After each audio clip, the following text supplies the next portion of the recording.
우리 주변에 CEO 크리스찬들이 많습니다.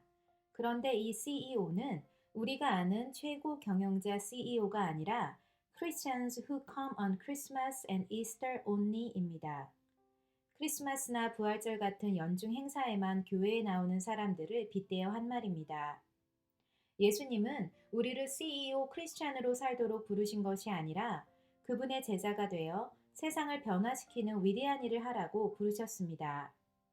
그리고 산상수훈에서 제자가 되기 위한 요건을 배우게 되는데 그 중 하나는 긍휼히 여기는 자가 되라는 것입니다.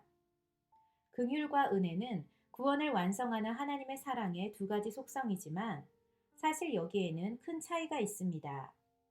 긍휼은 우리가 마땅히 받아야 할 벌을 주지 않으시는 하나님의 용서의 행위로서 우리가 예수님을 삶의 구세주로 영접할 때 마치 수학의 마이너스처럼 우리의 모든 죄책을 빼서 예수님께 맡기시고 우리를 자유케 해주셨습니다. 그런데 은혜는 우리가 받을 수 없는 호의와 선물을 하나님께로부터 받는 행위입니다. 은혜를 받을 만한 존재가 아닌 우리에게 그분의 풍성하신 사랑을 더하고 곱하여 주심으로 우리 인생을 부요케 하셨습니다. 우리는 하나님의 긍휼로 말미암아 그분을 대적했던 모든 죄악을 용서받게 되었고 또 은혜로 말미암아 그분의 자녀가 되었습니다. 만약 우리가 하나님의 긍휼만 얻으면 죄는 용서받을지 모르지만 여전히 종의 신분을 벗어나지 못한 채 그저 용서받은 종으로 살아갈지 모릅니다.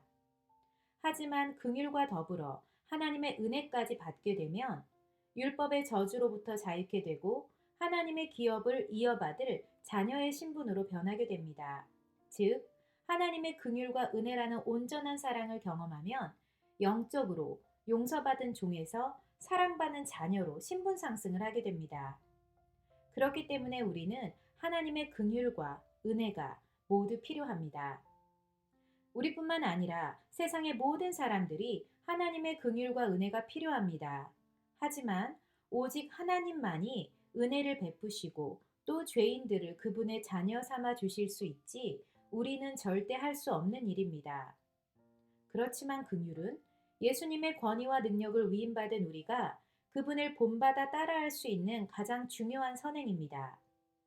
종들에게 문화를 맡기고 먼 길을 떠났던 주인의 이야기를 생각해 봅시다.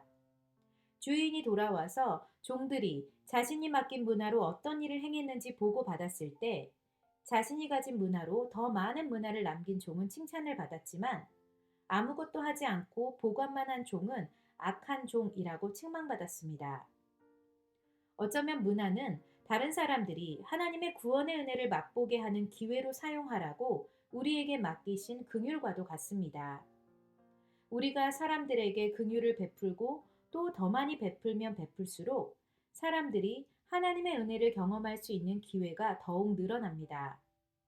동시에 긍휼을 베푸는 우리 역시 하나님으로부터 긍휼히 여김을 받을 수 있는 기회가 많아집니다.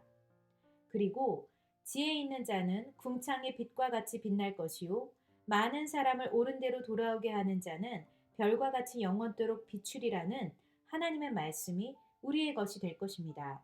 긍휼히 여기는 자가 되어 주님의 구원의 사역에 참여하라는 예수님의 초대에 응답하는 우리가 되길 원합니다.